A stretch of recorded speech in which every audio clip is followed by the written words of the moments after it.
2024 में आईएएस बनना चाहते हो? तैयारी स्टार्ट कर दी है? लेकिन पहले ये तो बताओ कि आप यूपीएससी वर्दी हो भी कि नहीं। प्रिपरेशन सही डायरेक्शन में चल रही है कि नहीं चल रही है, ये कैसे पता लगेगा?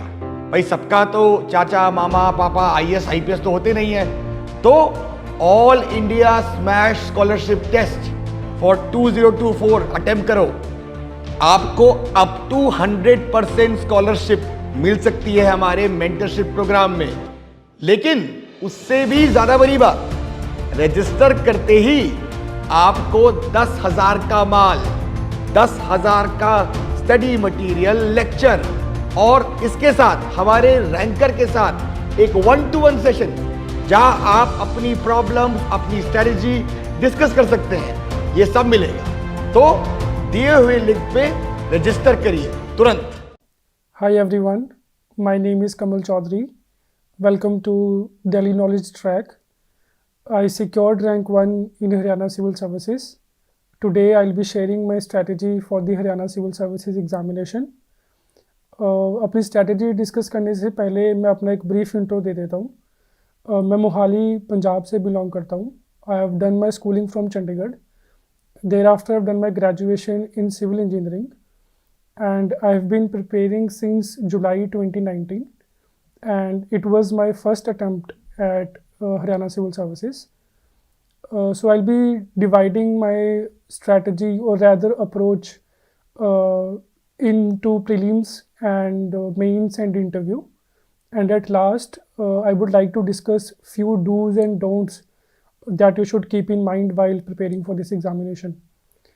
प्रीलिम्स की बात करें तो प्रीलिम्स में दो पेपर होते हैं। पहला पेपर जनरल स्टडीज़ का होता है और दूसरा पेपर इसमें CSAT का होता है। दोनों ही पेपर 100 मार्क्स के होते हैं and you will get 2 hours for each paper, और 1/4 नेगेटिव मार्किंग होती है। अब प्रीलिम्स का सबसे पहले आप सिलेबस देखिए। HPSC ने बहुत ही सिलेबस बहुत ही क्लियरली डिफाइंड है, स्पेशली प्रीलिम्स का। तो अगर मैं अपनी रिसोर्सेज की बात करूं तो जनरल साइंस के लिए मैंने लूसेंट जीके की बुक को पढ़ा। उसमें बहुत ही अच्छे से फिज़िक्स, बायोलॉजी और केमिस्ट्री में साइंस का पोर्शन डिवाइडेड है। उसमें जो भी टेबल्स हैं, चार्ट्स हैं, उनको भी आप बहुत अच्छे से पढ़िए और उसकी मल्टीपल रिविजन्स करिए। सेकंड, इसमें आता है करंट अफेयर्स, सिलेबस में मेंशन है। अब करंट अफेयर्स में जो भी नेशनल और इंटरनेशनल इवेंट्स हैं वो इसमें कवर होते हैं। तो पहले तो मैं आपको सबको रिकमेंड करूँगा कि आप अपना न्यूज़पेपर डेली पढ़िए। आप द हिंदू भी पढ़ सकते हैं और इंडियन एक्सप्रेस भी पढ़ सकते हैं। जो भी आपको एक कोई न्यूज़पेपर सही लगे वो आप कंटिन्यू करें। और साथ ही साथ आप एक मंथली कंपाइलेशन जो विजन आईएएस की या किसी और कोचिंग मटेरियल की फॉलो करें ताकि आपका करंट अफेयर्स अच्छे से प्रिपेयर हो जाए। फिर आता है आपका history of India and Indian national movement. अब हिस्ट्री इसमें 4 पार्ट्स में डिवाइड हो जाता है। पहला आपका आता है एंशिएंट हिस्ट्री। एंशिएंट हिस्ट्री को मैंने जो अपने वाजीराम कोचिंग के नोट्स थे वहाँ से कवर किया। मिडिवल हिस्ट्री को मैंने वाजीराम की येलो बुक आती है वहाँ से पढ़ा था। फिर आपका मॉडर्न हिस्ट्री को मैंने स्पेक्ट्रम की जो राजीव हीर सर की बुक है वहाँ से पढ़ा था। स्पेक्ट्रम में भी जो स्पेशली 1850 के बाद का पार्ट है टिल इंडिपेंडेंस, वो काफ़ी इंपॉर्टेंट है। उसमें जो भी इम्पॉर्टेंट इवेंट्स हैं उसको आप अच्छे से रिवाइज करें और टाइमलाइन को याद रखें, और जो भी इम्पॉर्टेंट पर्सनालिटीज़ थी उनको अच्छे से पढ़ के जाएं। फिर फोर्थ आता है हिस्ट्री में art and culture. Art and culture के लिए मैंने नितिन सिंघानिया सर की बुक को पढ़ा। उसमें जो भी कुछ इंपॉर्टेंट चैप्टर्स हैं, for example art and culture, Jainism and Buddhism. Then there is a chapter on dance forms, music forms, paintings. Then there is also a chapter on Bhakti movement, UNESCO World Heritage Sites. ये कुछ important chapters हैं, इनको आप काफ़ी अच्छे से पढ़ें और बार बार रिवाइज करें क्योंकि इनसे डायरेक्ट क्वेश्चन आने के बहुत चांसेस होते हैं। उसके बाद आता है इंडियन एंड वर्ल्ड ज्योग्राफी। और अगर आप सिलेबस में पढ़ेंगे तो उन्होंने स्पेसिफिकली लिखा है कि emphasis on Indian geography and agriculture and natural resources. तो इसमें जो इंडियन ज्योग्राफी वाला पार्ट है वो काफ़ी इंपॉर्टेंट हो जाता है। उसके लिए जो क्लास 11th की एनसीईआरटी है वो अच्छे से पढ़ें और बार बार रिवाइज करें। इसमें आप क्लास 10th की एनसीईआरटी भी पढ़ सकते हैं और दोनों को कॉम्प्लीमेंट करके पढ़ें। देन वर्ल्ड ज्योग्राफी के लिए आप क्लास 11th की फिज़िकल एनवायरनमेंट की एनसीईआरटी है उसको पढ़ें। मैंने साथ में ही इसके साथ जो अपने वाजीराम के मनोचा सर के नोट्स थे उनको रिवाइज़ किया था, तो ज्योग्राफी मैंने यहाँ से प्रिपेयर किया। और साथ में आप जो मैपिंग है उसको भी ध्यान दें। मैपिंग के लिए आई वुड रिकमेंड कि यूट्यूब पे ऑनलाइन आईएएस के वीडियोस हैं, उनको आप एक बार देख सकते हैं। फिर आता है इंडियन पॉलिटी।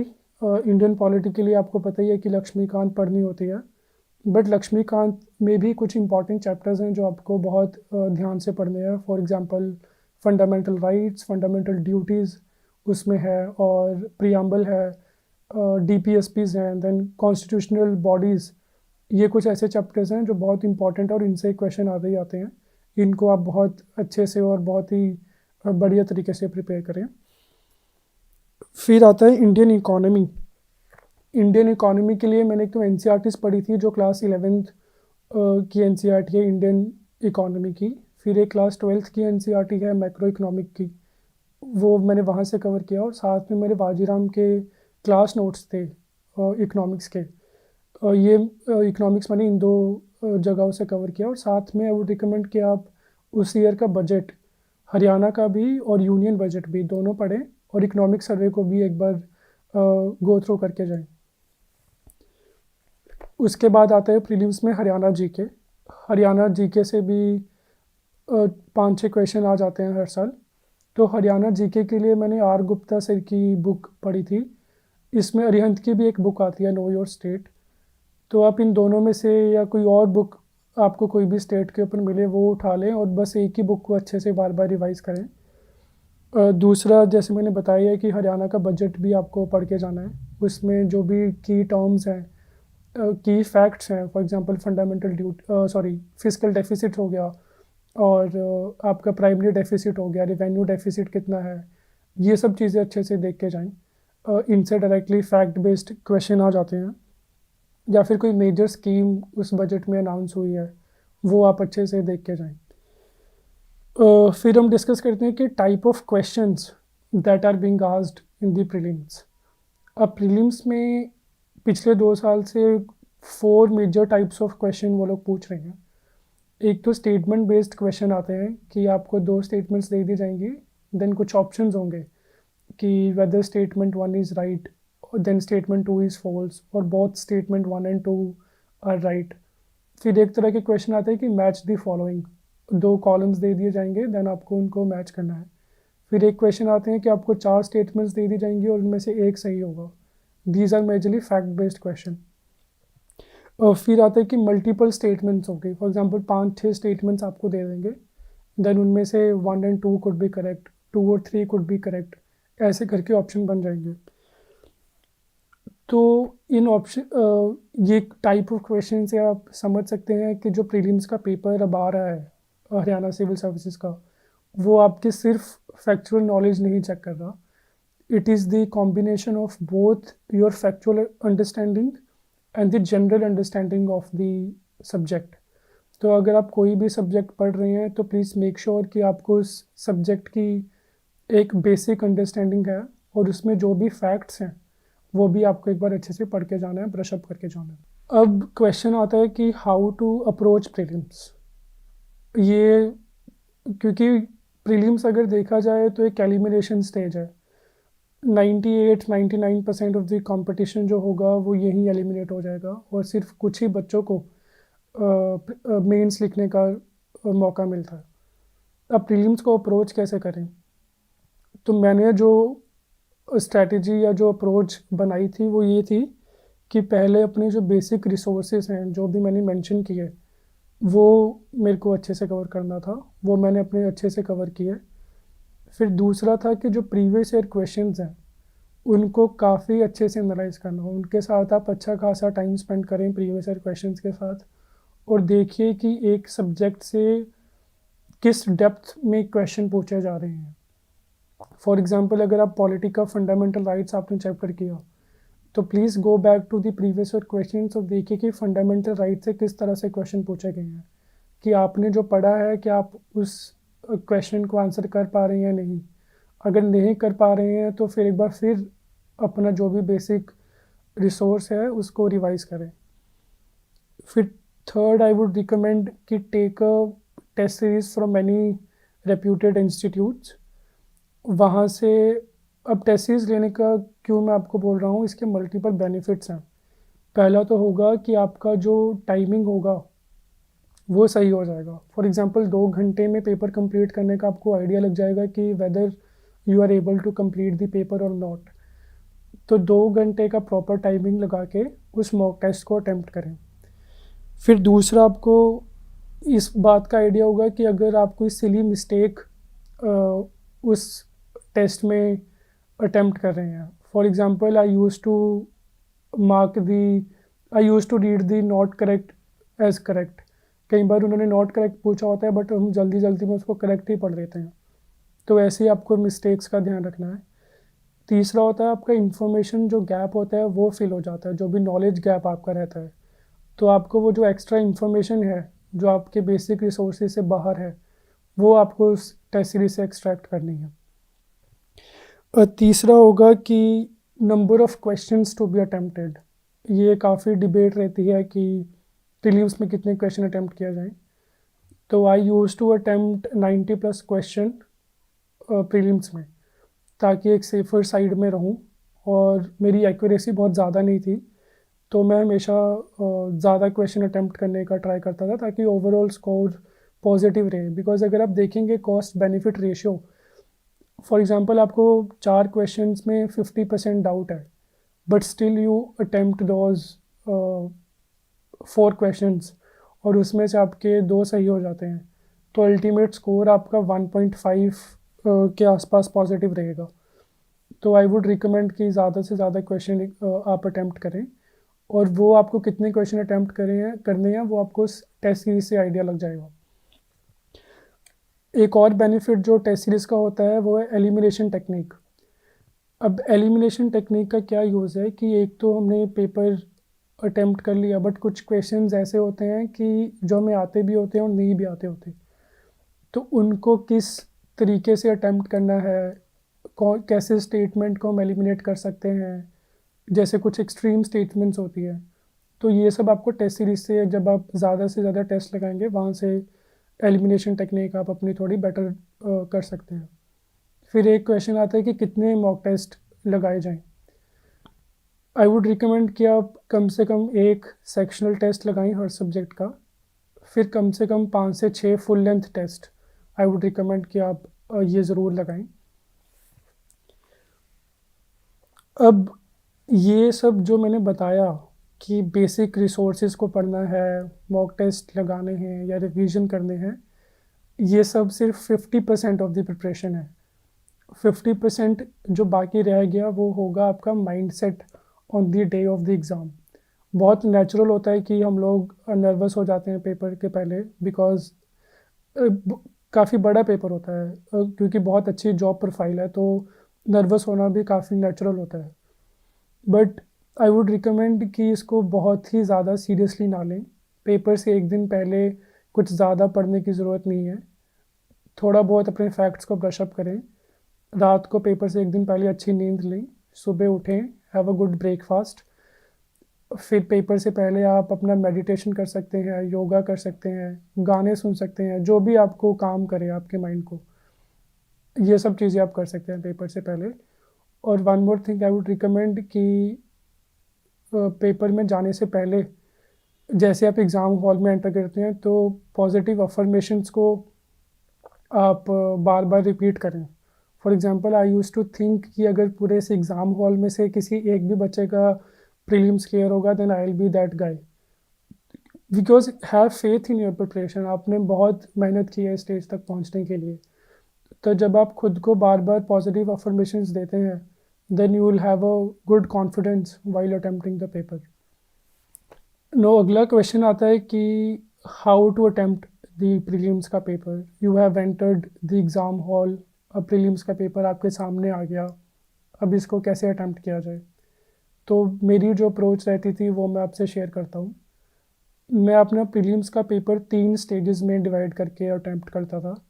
जो शुरू का 1 घंटा होता था उसमें मैं 100 क्वेश्चंस को देख लेता था और जो जो क्वेश्चंस मेरे को आते थे उनको क्वेश्चन पेपर में ही मार्क कर लेता था। फिर जो नेक्स्ट 40 मिनट्स थे उसमें मैं अपनी OMR शीट फिल करता था जो क्वेश्चन मैंने अटैम्प्ट कर दिए हैं, और जिन क्वेश्चन में मेरे को डाउट होता था, फॉर एग्जांपल 60-70% मेरे को वो क्वेश्चंस आते थे, वो मैं अटैम्प्ट कर लेता था। देन लास्ट के जो 10 या 20 मिनट बचे होते थे उनमें मैं थोड़ा रिस्क लेके अपना जो क्वेश्चन का बेंचमार्क था कि मेरे को 90 से ऊपर क्वेश्चन अटैम्प्ट करने हैं, वो फिर मैं लास्ट के 10 या 20 मिनट में करता था। तो ऐसे करके मैंने अपने पेपर को 3 स्टेजेस में डिवाइड कर लिया था। एक और मैं चीज़ रिकमेंड करूँगा कि कई बार क्या होता है कि हम एक ही क्वेश्चन पे अटक जाते हैं। कई बार स्टार्टिंग में ही ऐसा होता है कि 3-4 क्वेश्चन ऐसे होते हैं कि जिनमें से आपको कोई भी नहीं आता होता, बट वहाँ पे जो इम्पोर्टेंस रखता है वो ये है कि आप अपना काम एंड कंपोजर वहाँ पे मेंटेन करके रखें, क्योंकि आगे जाके कई बार क्वेश्चंस इजी होते हैं। तो ये बहुत इम्पॉर्टेंट है कि आप अपने आप को पेपर में कैसे हैंडल कर रहे हैं, कैसे पेपर को अटेम्प्ट कर रहे हैं। तो इसलिए मैंने बोला कि 50% तो आपकी प्रिपरेशन है और 50% आपका mindset on the day of the exam. ये सब था प्रीलिम्स के लिए। अब हम आते हैं मेंस में। मेंस एग्जामिनेशन मेरे को सबसे इम्पॉर्टेंट स्टेज लगती है पूरे प्रोसेस में, बिकॉज अल्टीमेटली यही आपका रैंक और आपकी सर्विस डिसाइड करता है। अब हरियाणा सिविल सर्विसेज एग्जामिनेशन में मेंस में 4 पेपर होते हैं। One is your general studies paper, one is your optional paper, और एक इसमें हिंदी लैंग्वेज का पेपर होता है और एक इंग्लिश लैंग्वेज का पेपर होता है।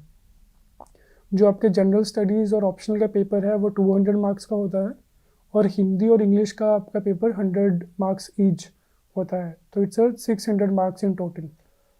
अब जनरल स्टडीज़ के लिए जो अप्रोच थी, एक तो वही हो गया कि जो हमने बेसिक्स रिसोर्सेज प्रीलिम्स के लिए पढ़े उनको रिवाइज करना है। दूसरे इसमें करंट अफेयर्स काफ़ी इंपॉर्टेंट होता है। कई बार क्या होता है कि जो स्टैटिक का क्वेश्चन आता है वो भी करंट अफेयर से लिंक होके आ जाता है। तो इसमें आपको बेसिक रिसोर्सेज आप कवर करें और उनके मेंस पर्सपेक्टिव से नोट्स बनाएं। फॉर एग्जांपल मैंने मॉडर्न हिस्ट्री हो गया, पॉलिटी हो गया, इकोनॉमी हो गया, जो भी बेसिक इंटरनल सिक्योरिटी हो गया, जो भी ये स्टैटिक चीज़ें हैं, इनके नोट्स, हैंड रिटन नोट्स मैंने बनाए थे मेंस के लिए। तो आपकी रिवीजन में आसानी हो जाती है, और जब आप पेपर लिखते हैं तो you can recall it easily. तो note making I would recommend specially for the mains examination. अब इसमें जो नोट मेकिंग के अलावा मैं एक चीज़ रिकमेंड करूँगा, एक तो आप अपने हैंड रिटन नोट्स बनाएं। दूसरा, मैं एवर नोट एक एप्लीकेशन है, वहाँ पे मैं न्यूज़पेपर से नोट्स बनाता था। वहाँ मैं करंट अफेयर टॉपिक के नोट्स नहीं बनाता था, वहाँ पे मैं जो भी वैल्यू एडिशंस होती हैं, फॉर एग्जांपल एग्जांपल्स हो गया, केस स्टडीज़ हो गया, या किसी बहुत ही इन्फ्लुएंशियल पर्सनालिटी ने कोई स्टेटमेंट दिया है, G20 लगा लें या किसी और टॉपिक पे, वो मैं चीज़ें वहाँ पे नोट कर लेता था। तो उससे वो क्या, जो भी ये वैल्यू एडिशन मटेरियल्स है वो डायरेक्टली फिर मैं अपने आंसर्स में डाल देता था। तो इससे जो मेरे स्टैटिक नोट्स हैं वो भी हो जाते थे, और थोड़ा जो करंट एलिमेंट का टच रहता था वो भी मेरे आंसर्स में आ जाता था। अब मैं बात करता हूँ थोड़ा डिटेल में नोट मेकिंग का कि कैसे करें। एक तो आपने बेसिक मेंस के लिए नोट्स बनाने ही हैं, जो भी स्टैटिक सब्जेक्ट्स हैं। करंट अफेयर के वैल्यू एडिशन के नोट्स आप कोई भी ऑनलाइन एप्लीकेशन या कोई अलग से नोटबुक बना सकते हैं। और बाद में फिर पेपर से पहले 1 हफ्ता पहले या 2 हफ्ता पहले इन दोनों को कंबाइन कर लीजिए। आप एक शीट लीजिए, जो भी उसमें आपने ऑनलाइन नोट्स बनाए हैं उसके सिर्फ फैक्ट्स एक लाइन में आप लिख लें, और फिर उसको अपने स्टैटिक नोट्स के साथ पढ़ें। और पेपर से पहले जो भी आपको गैप मिलता है उसमें बस वो 1-2 पेज ही आपके सामने वो शीट रहेगी, उसको आप रिवाइज करें और पेपर में उसको बस लिख के आएँ, ताकि आपका आंसर बाकी लोगों से थोड़ा अलग हो जाए। आप वो मेक श्योर कर सकें कि जो भी आपने एग्जांपल्स, केस स्टडीज़ या स्टेटमेंट्स कोट किए हैं, या फैक्ट या डेटा आपने कहीं लिखा है, वो आप अपने पेपर में डाल के आएँ। अब बात करते हैं आंसर राइटिंग की, कि एक आंसर कैसा होना चाहिए। तो आपको पता है कि जनरल जो स्ट्रक्चर रहता है आंसर का, वो होता है इंट्रोडक्शन, बॉडी एंड कंक्लूजन। अब इंट्रोडक्शन में आप अपने कोई भी स्टैटिक क्वेश्चन है वो डेफिनेशन, फैक्ट या फिर कोई स्टेटमेंट से आप स्टार्ट कर सकते हैं। फॉर एग्जांपल अगर कॉलेजियम सिस्टम पे कोई क्वेश्चन आता है तो आप CGI का स्टेटमेंट या प्राइम मिनिस्टर का स्टेटमेंट, कुछ भी अच्छा स्टेटमेंट से आप स्टार्ट कर सकते हैं। देन बॉडी में I use to write in points. ये रहता है कि पैराग्राफ में लिखा जाए या पॉइंट्स में। मुझे पॉइंट्स में लिखना सही लगता था क्योंकि वो फिर एग्जामिनर के लिए ईजी हो जाता है। Conclusion should be way forwarding, मतलब it's a positive looking, then solution oriented एक कंक्लूजन होना चाहिए। और आंसर्स में आप वैल्यू एडिशन के लिए मैप्स डाल सकते हैं। वर्ल्ड मैप डालिए, इंडिया का मैप डालिए, फ्लो चार्ट डालिए। अगर ज्योग्राफी का क्वेश्चन आ रहा है तो डायग्राम्स आप वहाँ पे बना सकते हैं। मैंने ऑलमोस्ट अपने हर क्वेश्चन में कुछ ना कुछ ऐसा किया था कि या तो फ्लो चार्ट बनाया था या फिर इंडिया का मैप यूज़ किया था या वर्ल्ड का मैप यूज़ किया था।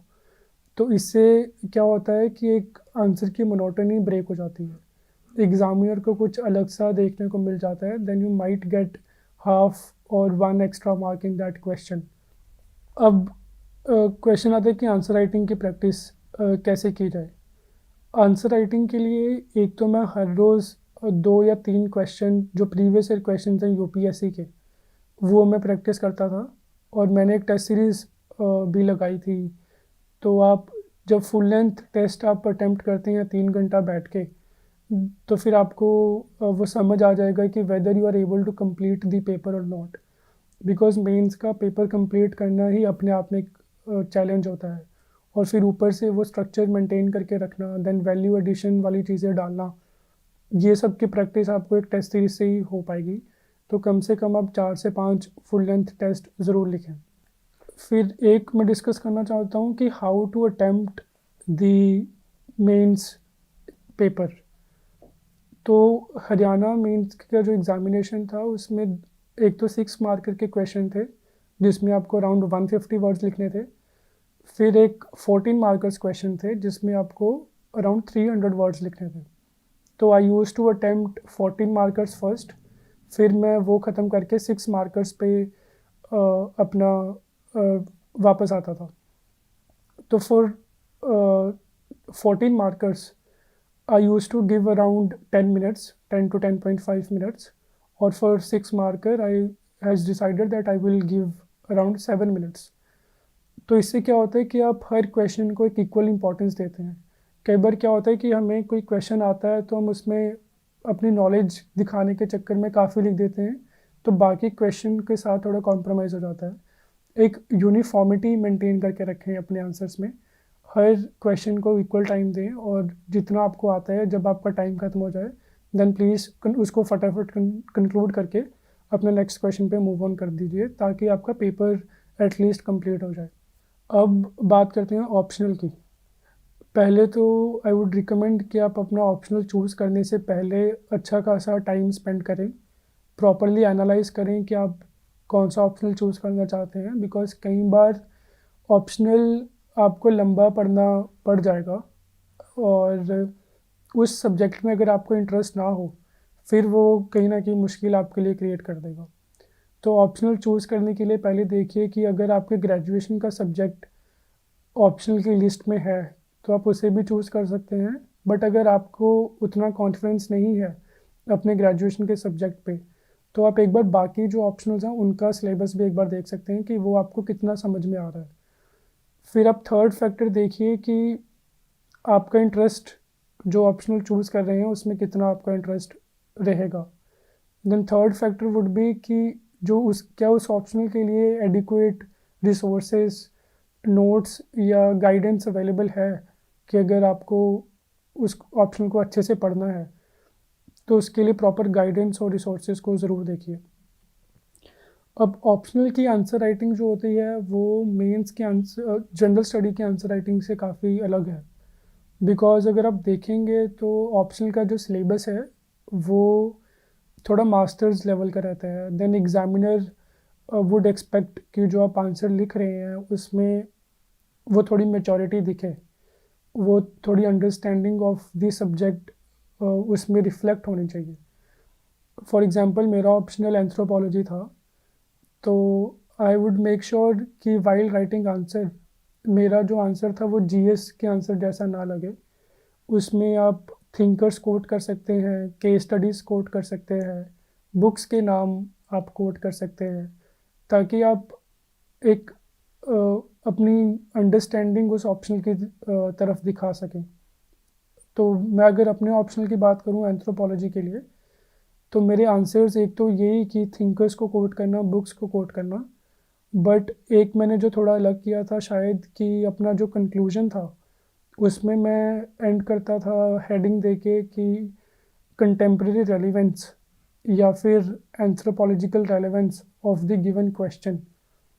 तो उससे शायद ये लगता है कि अगर आपको कोई टॉपिक पूछा गया है कि आप उसको करंट इवेंट के साथ लिंक कर पा रहे हैं, या फिर आप उस पर्टिकुलर टॉपिक पे आपकी क्या राय है, तो वो आप उसको एंथ्रोपोलॉजिकल रेलेवेंस में लास्ट में कंक्लूड करके लिख सकते हैं।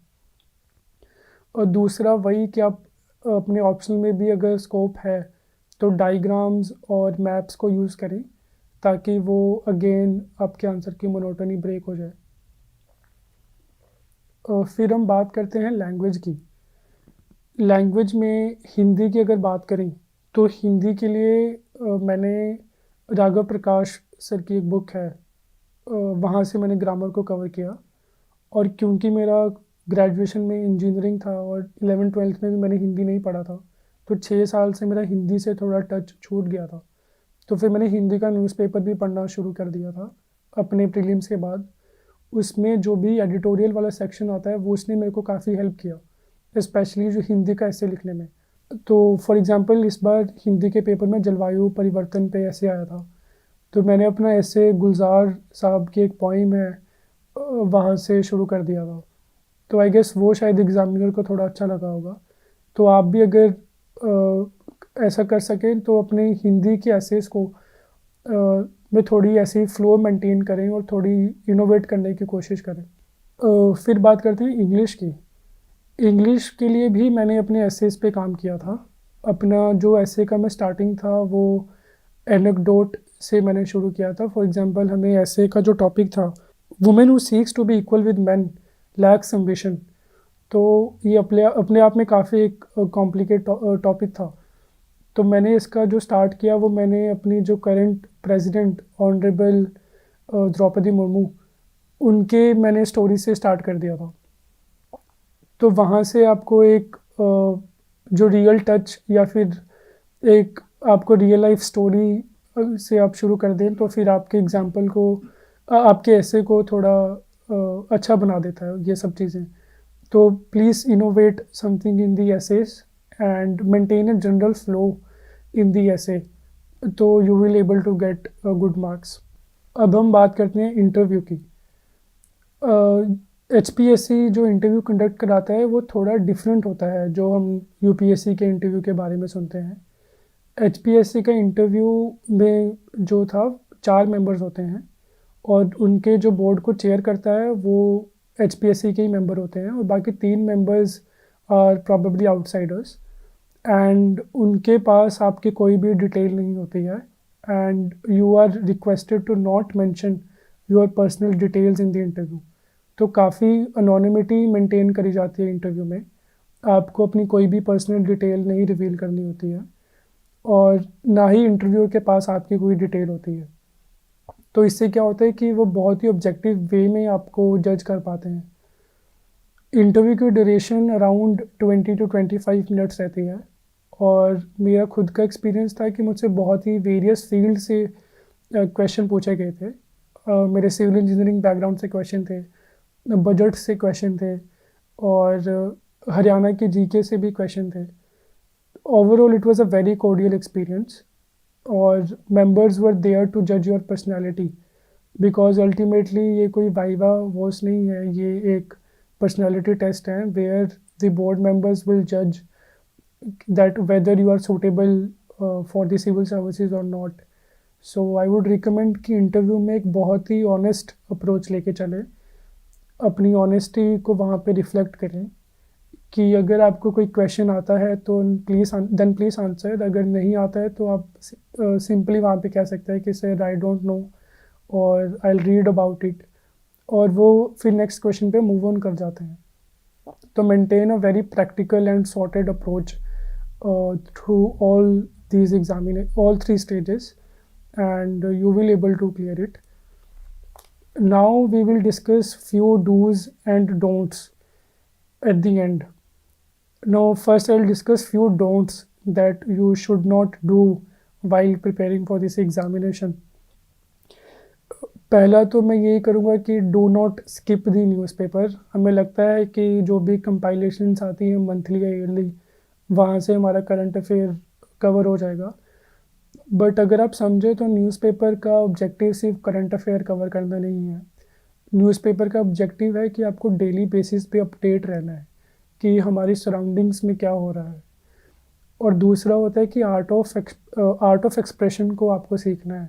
जब आप न्यूज़पेपर एडिटोरियल्स पढ़ते हैं तो वहाँ से आपको पता चलता है कि कैसे एक आर्टिकल को लिखा जाता है, कैसे कैसे फ्रेजेस या प्रोवर्ब्स यूज़ होते हैं, that you can use in your answer writing. और तीसरा, जैसे मैंने बताया कि आपको वहाँ से वैल्यू एडिशन की जो चीज़ें हैं वो एक्सट्रैक्ट कर सकते हैं, एग्जांपल्स, केस स्टडीज़, डेटा जो डेली बेसिस पे रिपोर्ट्स आ रही हैं. तो ऐसे आपको न्यूज़पेपर का यूज़ करना है. दूसरा डोंट जो होगा वो होगा कि do not over do anything. कुछ भी चीज़ एक्सेस में करना हार्मफुल ही होता है. तो अगर आप किसी टॉपिक को पढ़ रहे हैं तो उसको इतना डिटेल में जाके ना पढ़ें कि आपके बाकी टॉपिक्स कॉम्प्रोमाइज़ हो जाएं. जितना एग्ज़ाम की डिमांड है उतना ही पढ़ें. हमें पीएचडी नहीं करनी है किसी भी टॉपिक पे, because it's eight the end of the day general studies का पेपर है. तो हर टॉपिक की एक जनरल अंडरस्टैंडिंग मेंटेन करें, और जितनी आपको प्रीवियस ईयर क्वेश्चन से डिमांड समझ आ रही है एग्जामिनर की, उतना ही बस उस टॉपिक को डिटेल में पढ़ें. Similarly do not over do the social media. हम लोग डिजिटल एरा में रह रहे हैं तो कहीं ना कहीं वो खुद को इतना रिस्ट्रेन करना तो मुश्किल हो ही जाता है. But I would still recommend कि एक सर्टेन टाइम लिमिट आप रखें कि इससे ज़्यादा मेरे को सोशल मीडिया नहीं यूज़ करना है, बिकॉज वो eight the end of the day वो डिस्ट्रैक्शन बन जाता है. एक डोंट मैं आपको जो रिकमेंड करूँगा is that do not take this exam as a life और डेथ सिचुएशन और वेरी सीरियसली. बिकॉज अब इस एग्ज़ाम में जो मेरी लिमिटेड अंडरस्टैंडिंग है वो ये है कि आप जितनी सॉर्टेड प्रैक्टिकल अप्रोच रखेंगे, जितना आप एग्ज़ाम के टाइम पे काम और कंपोज रहेंगे, उतना आप बेटर परफॉर्म कर पाएंगे. Then few dos that I would recommend is that one is be honest with your preparation, because you are the best judge of yourself. आपने कितना पढ़ा है वो आप खुद को ही पता है आपको, और आपको कहाँ इम्प्रूवमेंट करनी है ये भी आपको खुद ही एनालाइज करना है. दूसरा is do focus on revision. कई बार हम रिवीजन पे इतना ध्यान नहीं देते कि एक बार सब्जेक्ट पढ़ लिया तो शायद हमें याद होगा, बट इस एग्ज़ाम में revision is very important. Her subjects के मल्टीपल रिविजन्स करें, then it would help you in all the 3 stages. Third is that be consistent. मैंने आज मान लो 8 घंटे, for example I used to study 7 to 8 hours daily, but I would make sure कि अगर मैंने आज 8 घंटे पढ़ाई किया तो मैं कल भी 7 से 8 घंटे की पढ़ाई करूँगा. कोई भी चीज़ एक्सेस में ना करें कि एक दिन 10 घंटे पढ़ लिया और फिर अगले दिन आप 2 ही घंटे पढ़ पा रहे हो. तो maintain the consistency in your preparation. Fourth is have faith in yourself. If you have decided to prepare for this exam, तो you have the courage to clear this exam. तो अपने आप में faith रखिए और एक believe रखिए that you will be able to clear this exam. And yes, there are lows and highs in this exam. They will be good and bad days. But what's matter the most is कि आप कितना एक perseverance और एक जो करेज वाला जो attitude है वो मेंटेन करके रखेंगे, ये आपको ज़रूर हेल्प करेगा. एक जो और डू मैं आपको रिकमेंड करूँगा is that do some physical activity. वो चाहे आप रनिंग करें, मेडिटेशन करें, योगा करें, कोई भी आपको अच्छा लग रहा है, कोई भी एक एक्टिविटी आप करें, because it will boost your confidence. Other is that surround your self with the good people, the people who support your cause, the people who supports your dream or vision or who help you grow. वो आपके family members होंगे, आपके friends होंगे, आपके siblings होंगे, cousins होंगे, जो आपको कंटिन्यूसली मोटिवेट करें. बिकॉज जब आप फेल होते हैं then these are the people who are there to support you और आपकी प्रिपरेशन को कंटिन्यू करने में हेल्प करते हैं. At the end I would say कि do what floats your boat, ये एक ऐसा मंत्र था जिसको मैंने शुरू से ही अपने साथ रखा है. बिकॉज अभी मैंने आपके साथ काफ़ी चीज़ें शेयर की, रिसोर्सेज शेयर किए, अप्रोच शेयर की, डूज़ एंड डोंट्स शेयर किए. बट इनमें से आप वही चीज़ें ऑप्ट करें अपनी प्रिपरेशन में जो आपकी एप्टीट्यूड से या फिर आपकी पर्सनालिटी से मैच करती हैं. तो eight the end of the day जो आपकी खुद की अप्रोच होगी, खुद की एक सेल्फ एनालिसिस करने की कैपेबिलिटी होगी, वो आपको इस एग्ज़ाम में सक्सेस दिलाने में हेल्प करेगा. तो I wish you very all the best for the upcoming Haryana civil services examination. I wish you all clear this examination and all the best. Thank you so much.